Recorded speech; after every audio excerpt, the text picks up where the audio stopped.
Hello, I am Leo Blomgren of Mr. Munoz's third block English 2 class, and this is my presentation on Jordan B. Peterson, the most polarizing person of the decade. The most polarizing person of the decade award is only given to those who have had a positive or negative impact on the masses. Whether they've made more of a positive or negative impact is up to interpretation. I believe that Dr. Jordan Peterson is deserving of the most polarizing person of the decade award, and this is due to his brilliance in the field of psychology and sociology, but also as a result of his tendencies to frequently engage in political drama and otherwise dabble in areas outside of his expertise. Jordan Barrett Peterson was born on June 12, 1962, in Edmonton, Canada. He was the eldest of three children born to Walter and Beverly Peterson, growing up in a moderately Christian household. But Jordan actually ended up leaving his childhood church because he felt that he was being told lies that the pastors did not believe. This is one of many examples of Dr. Peterson's skeptical reputation. Reason 1.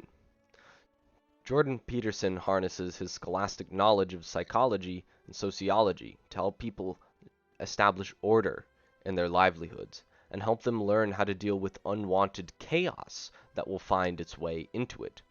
This chaos can be anything: people, laws, events, etc.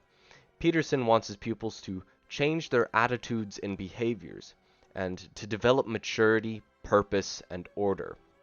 Peterson has established himself as a father figure and guru who helps people make sense of their lives amidst the wreckage of the postmodern collapse. One example of such chaos would be Bill C-16, a Canadian bill that would add gender identity and orientation to anti-discrimination provisions of Canadian federal law. In layman's terms, that means you can be charged for hate crimes for the misuse of a transgender person's pronouns. Peterson heavily disapproved of the bill's passing in 2016, but not because he's a conservative who hates trans people. In fact, his issue with the bill had nothing to do with transgender people. Peterson argued that the proposed law would limit freedom of speech and legislate compelled speech. This bill was the first of many steps to Prime Minister of Canada Justin Trudeau's tyranny, as Peterson so calls it. And Peterson often criticizes Trudeau and sometimes gets into heated debates with other Twitter users. But this isn't just a facade that Peterson puts on.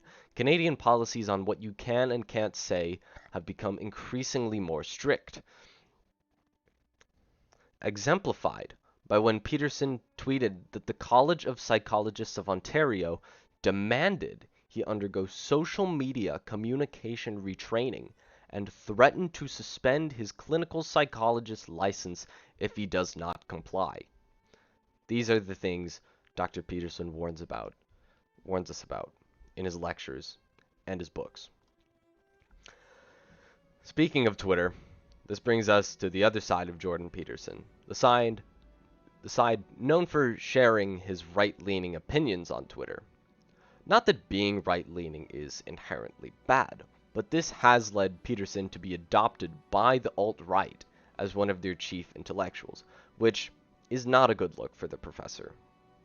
To many, Peterson appears to be a dilettante, dabbling in areas outside his expertise. Peterson has frequently questioned climate change, where he cites the book Hot Talk, Cold Science, and its author, Fred Singer, as his knowledge of climate change. The problem is that Singer is backed by right-wing think tank the Heartland Institute, which is funded by fuel companies like ExxonMobil and the Koch family.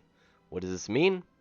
Well, it means that Singer is a fraud and knows nothing about climate change, and by that extent, Jordan Peterson as well.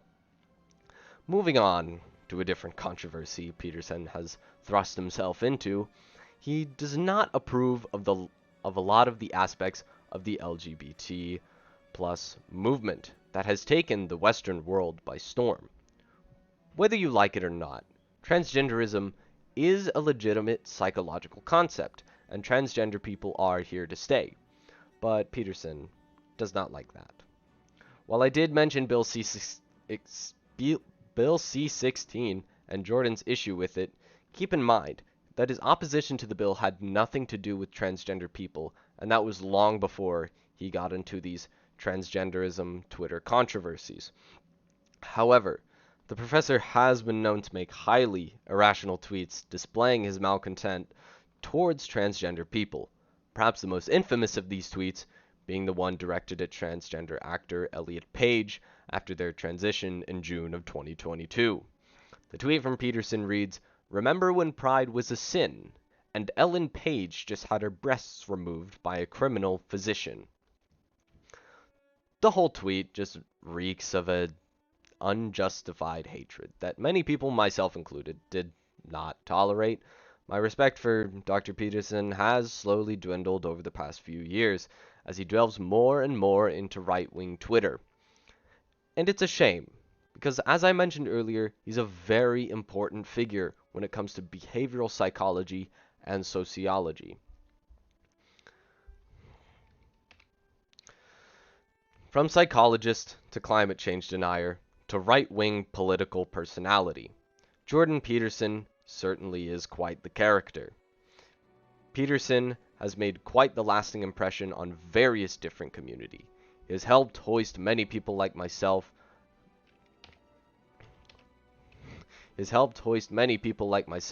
out of the darkest times in their lives, and he has thrust a very unfortunate group of people into theirs. It really shows that Dr. Jordan B. Peterson is the most deserving of the most polarizing person of the Decade Award. And these are my sources. And the song that was playing in the background was Swan Lake by Tchaikovsky. Thank you very much.